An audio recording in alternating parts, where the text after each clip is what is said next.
Patricia.Castillo. And this is our Wednesday afternoon home buying seminar. We do it every Wednesday, 5 p.m. Pacific, 8 p.m. Eastern. We also live stream it on YouTube, Facebook, and other social media. We love to have it live. Love to have you guys come and ask questions and participate. It's meant to be participative. So if you're watching, either you come in on the Zoom, and if you're not there, it's how to get there. The registration's in the show notes. But come in live and ask questions, participate. Or if you're on the live stream as well, feel free to ask questions, or even if it's on social media afterwards, if you ask questions, we'll get to them. But we talk about all things on how to buy your next home, whether it be your first home or trade up. Patricia and I are both real estate salespeople. I'm a broker. She's a sales agent. We're both with eXp Realty here in California, part of a national company. But we talk about real estate all across the country. So there you go. We've launched. Patricia, where do we want to start today? How are those interest rates? Yeah, I mean, they're definitely, fluctuating. And I thought it would be a good idea, since we have Gustavo on the call today, it would be a good idea to just introduce the cost factor.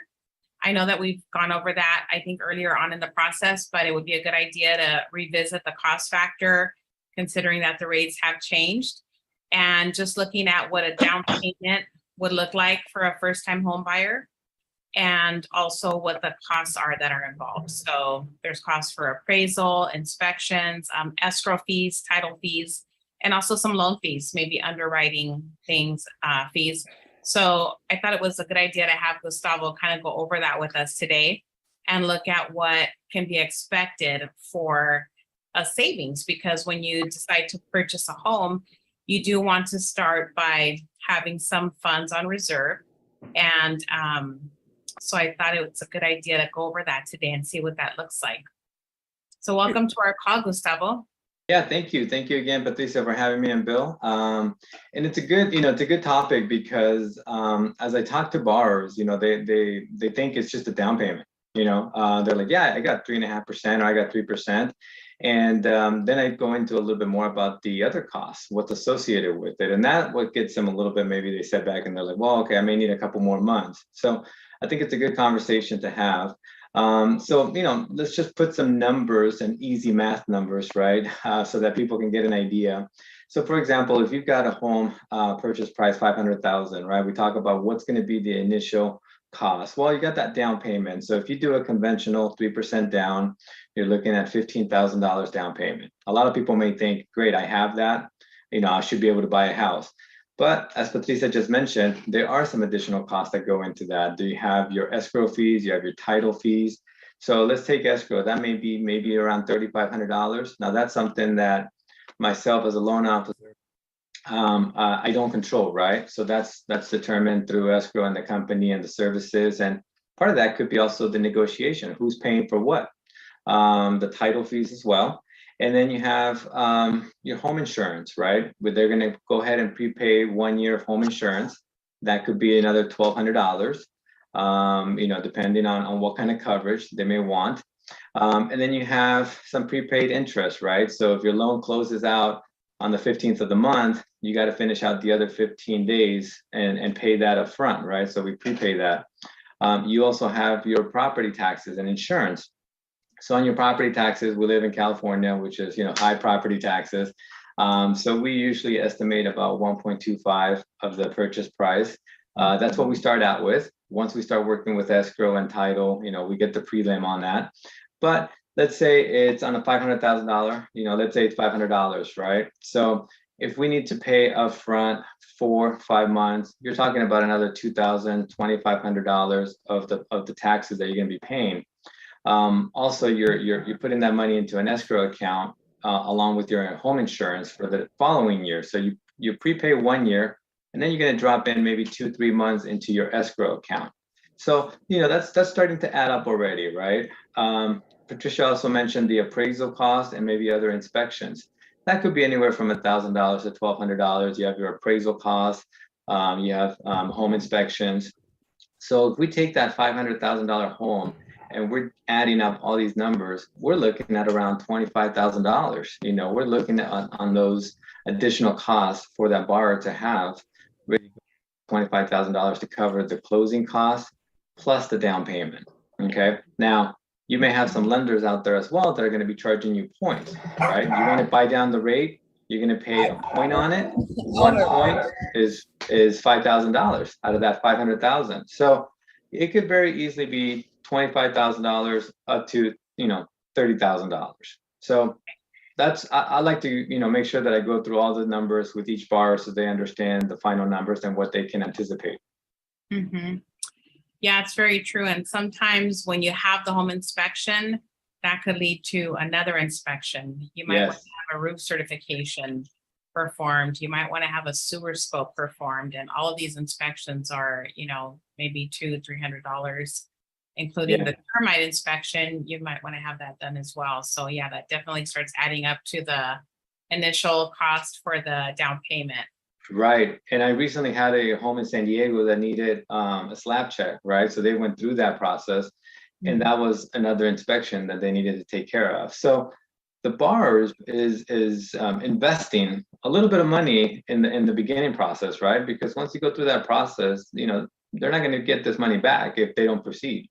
If they find something wrong with it, it's better to have lost a little than to get that home that's going to cost $40,000 in repairs, right? Or more. Absolutely.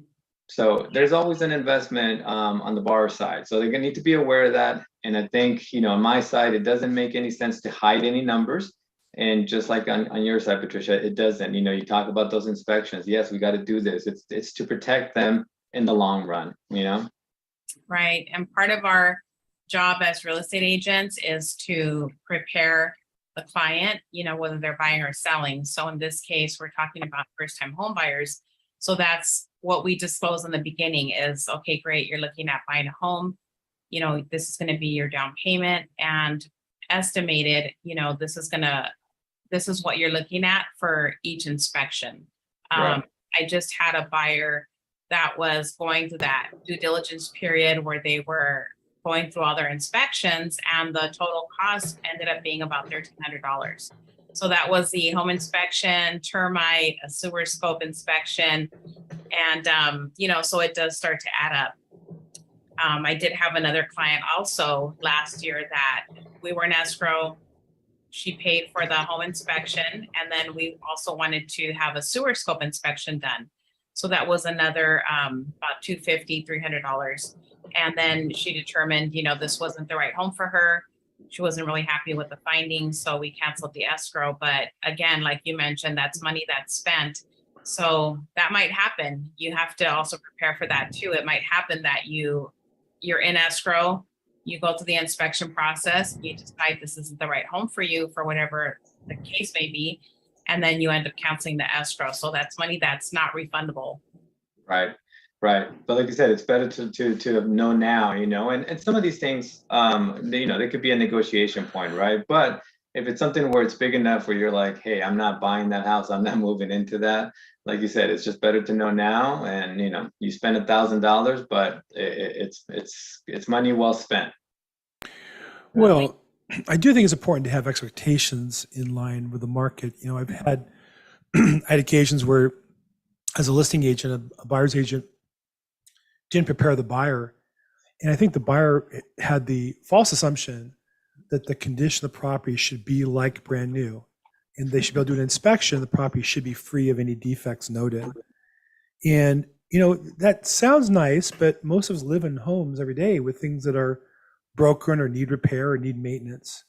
And properties are usually sold as is for a reason. And so when we get those inspections, there's a difference between, if it appears to be lower value as a result of the inspection, of course we should ask for concessions. But if that is common for what we walked in the door expecting, then to ask for inspections it just becomes a negotiation. Now, we should always negotiate the best we can, but just know that kind of what goes around comes around. So I think it's important. I try to tell buyers up front, look, you see in the house, if the inspection comes back with a list of defects that are similar to what you expected, that's what it is. If it's worse, we find something major, of course, we ask the seller, or the seller should have known about it. Oftentimes you'll discover maintenance the seller did but didn't finish, or painting over, problems. That's different. But when we just discover a used house has things that need maintenance on. I remember when I sold a house once, the little springy things behind the back of the door. The buyer wanted all those replaced. I said, I lived here for 10 years. I don't think we broke them. They were like that when we got the house. So, you know, if you want to buy the house, buy it. If you don't want to buy the house, don't buy it. And so it's all a little different, I guess. Yes, that's true. And in this kind of market, you're probably not going to get that fixed. I don't think you are. I just don't see that today. Even though the market is not as crazy as it was 6 months ago, I don't think you're going to get it as you're not going to get a seller to make a lot of minor changes but you never know. I mean, I had a buyer ask for concessions totaling 15% of the sales price. I said to the agent, that's a value add. That's a rehab project. That's not concessions. And it was a really old property. It was in terrible condition. I said, what did your buyer think he was buying? I get those things were all defective. He has to replace asbestos, this or that. It was an old building. Of course, that's what was there. So we did negotiate, but he didn't get anywhere near the 50% he asked for. And, you know, you mentioned renovation too. And as first-time home buyers, you know, they may be getting a home that needs a little fixing up. So go through the costs. I like to make sure that they get all those costs and they know, and then say, hey, what kind of reserves you got as well, so that maybe you can do, you know, the changes that you're talking about, right? The improvements that you're talking about. And be able to plan for that accordingly, right? So, because I think every first-time home buyer, you know, they'll get that home. I remember when I got my home and I was like, hey, I want to make the following changes, and you think about it and you go through them. But when you get that quote as well, and they're telling you it's, you know, $4,000, $5,000, $7,000 to redo the kitchen or do these, then you want to make sure you also plan for that and you have something there to help you in those kinds of times. Right. Yeah. Very good. Also, having some reserves, I think, is important because you might have an emergency. You might have, you know, something that comes up. Like, for example, when I bought my home here in Downey about 7 years ago, this was a probate listing. And, you know, there wasn't a whole lot of information provided on the disclosure. So we went to the inspections. I knew the plumbing was old, had to get, you know, replaced. And I thought, okay, I'm going to start, you know, working up to that and getting it done. But literally the first week when we closed, the shower flooded and it was backed up. You know, I had the home warranty, so that helped. But even with the home warranty, there's still a portion that as a buyer, you're still going to have to contribute. It's not going to cover 100%. You're still going to have to contribute something towards that, you know, that repair, even if you are using your home warranty policy. How about those interest rates, Gustavo? Yeah, you know, last week, of course, you know, we've had a rise, right? And we had a good stretch a couple of weeks ago where the rates were coming down slowly. And then, of course, you know, as we got some numbers in Europe, and then we had, you know, Powell talk about his speech at Jackson Hole. It was just kind of the market just took that and ran with it. We got to some, you know, some new highs in the last couple of months. It kind of stopped a little bit, but you know, I'm definitely up about a quarter from where I was 2 weeks ago. So the good thing is that as a broker, you know, I'm able to look around and see where can I get the best deal, right? So depending on the borrower situation, I just had one yesterday where, you know, they had a great credit score, 760, and we were able to get them right a little bit below 5%. So we're around 4.95. You know, not he doesn't have to pay any points or anything like that, but you know, there's still scenarios where we can still get and hover around a 5%. Wow. And then of course, FHA is lower than that as well. So government loans, VA loans. This week's been a kind of a turnaround and back up again. So it's really been kind of a wild ride here for. It has been. Yes, it has been. You know, as we get these pre-approvals, which is why it's so important too for home buyers right now. You got pre-approved last week or 2 weeks ago or even a month ago. You know, make sure that you know, that loan originator is following up with you, because rates change daily, you know, even multiple times a day, right? So if the rate keeps on going up, you may be out of that price range that you're looking for, or that comfort zone for your payment. So then if they don't communicate that to you, that could put you in a tough situation, because the next call is, oh yeah, you're not qualified for that loan amount anymore. It's $25,000 less, you know, and that may be a surprise to you, of course, to your agent. So definitely during this time, we want to have communication all the way across. Definitely. And I think a lot of companies are really struggling. And so there are agents who I think are wrong, loan officers who are wrongly saying rates are locked in or quoting low rates because they're desperate to get business in. And when it comes time to lock in and deliver, they're not able to. So that's why it's so important to work with reliable companies like Gustavo, like the people that Patricia and I work with, so that we can deliver. It's one thing to quote a great rate, it's another thing to deliver a great rate. So that's what Exactly. And that's right. And you know, the pre-approvals that I have, I keep following up with them and I let them know, because like you said, it's about expectations. Even when you're going through the cost and you know, you guys are working through buying that home, on the rates and as the daily move happens, it's about expectations. You know, I can't just all of a sudden come back 5 days later and say, well, your rate's this much higher. You know, it's the next day, hey, you know what, the market's acting up. I just wanted to let you know, this is where we're at, and I'll keep following up. I'll keep watching it. And that's if they don't want to lock it in, right? So I do have the option to lock it in without a property address. So, but if they decide they kind of want to write it out, then it's like, okay, then it's just a matter of managing the expectations with some communication, a quick text, a quick email to make sure that they're aware of it, so that they don't get that payment shock all of a sudden, me coming back, oh, it's 0.25% higher now, right? Right. Exactly. Yeah. Exactly. So Jeffrey, our good friend Jeffrey from the credit repair On-track world. credit. What's going on? What do you see happening? What are buyers doing? What do you see happening in the market? Well, it's great to be here. It's good to see you guys. You really, between yourself, Bill, and Patricia, you're always on point when it comes to California. We do business across the country. We're based out of Illinois and Chicago.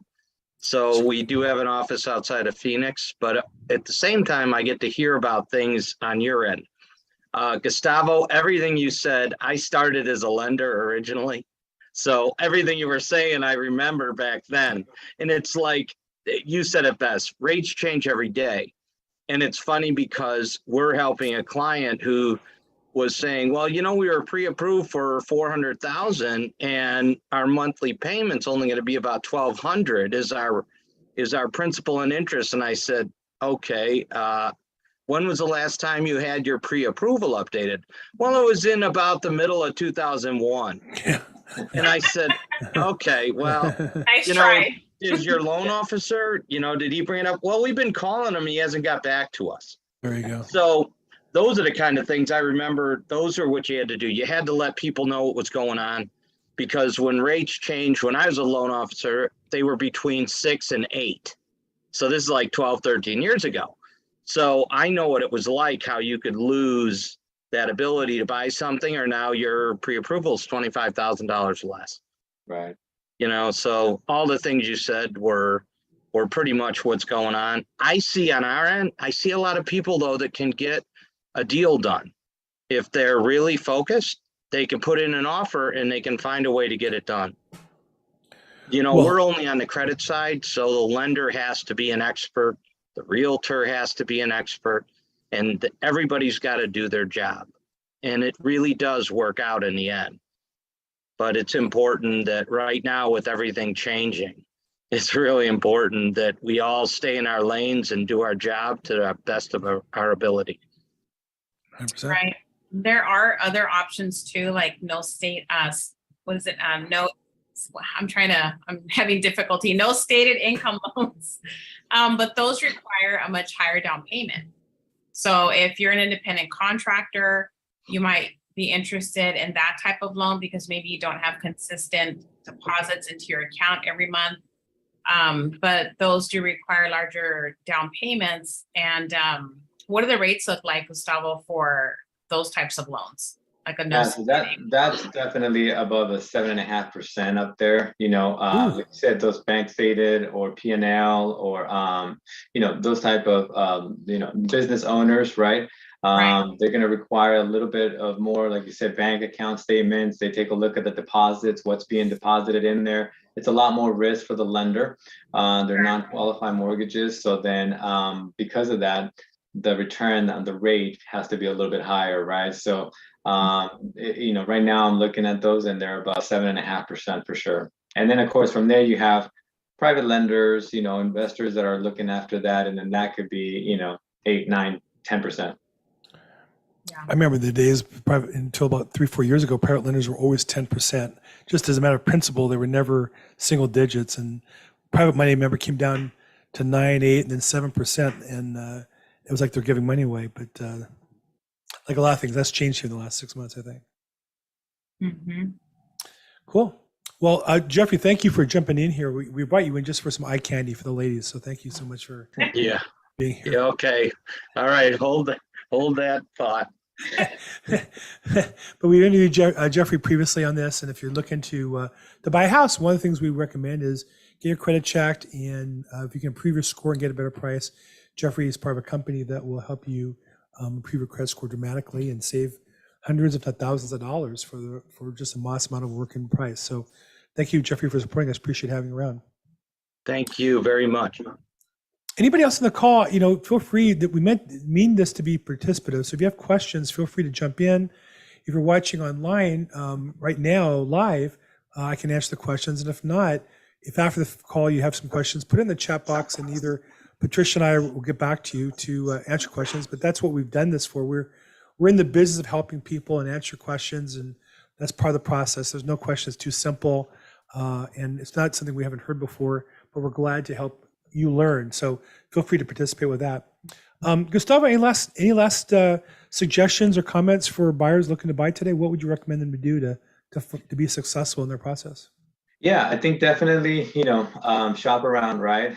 You definitely want to talk to people because there's a lot of information out there. There's a lot of things that the media will cover, and then it will get, translated differently, right? So everybody wants to always get multiple quotes, do that.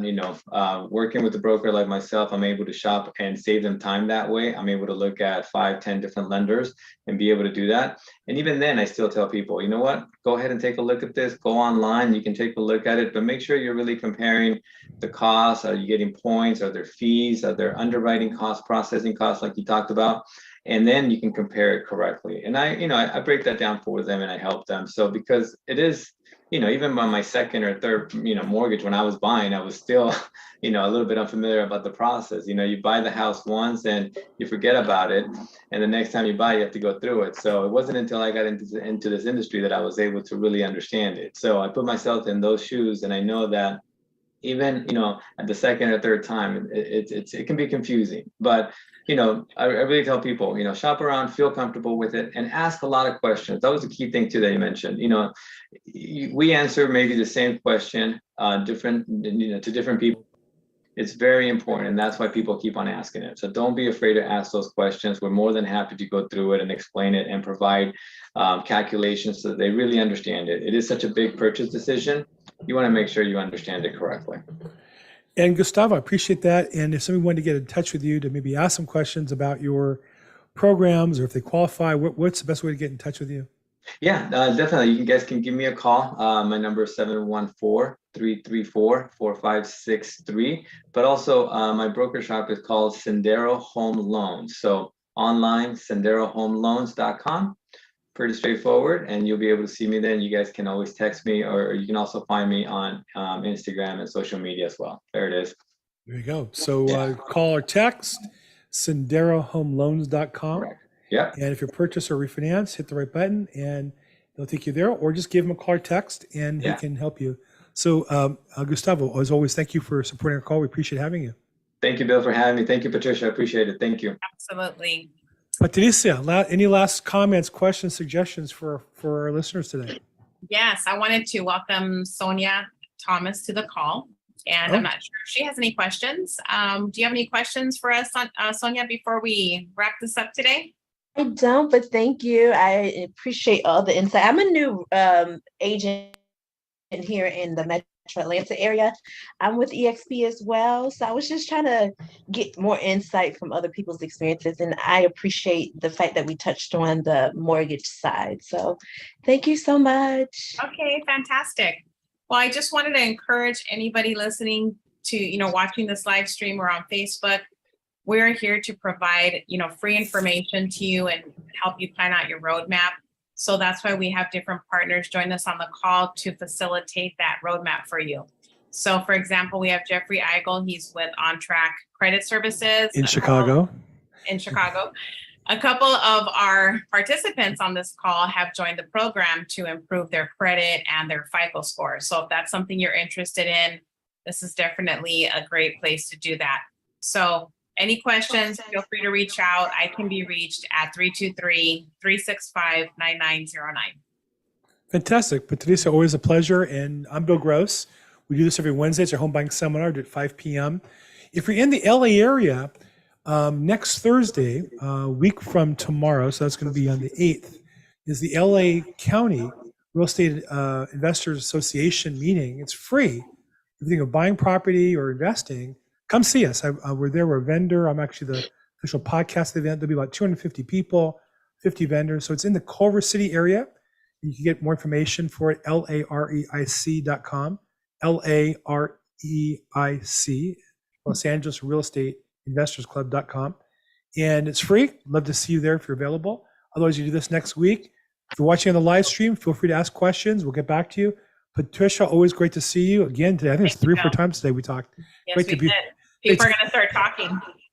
No, I'm a married man, Patricia. You're getting me in trouble. Okay, you're my business wife, I think, at this point. So anyhow, That's right. thank you so much, everybody. Have a great week. We'll see you guys next week.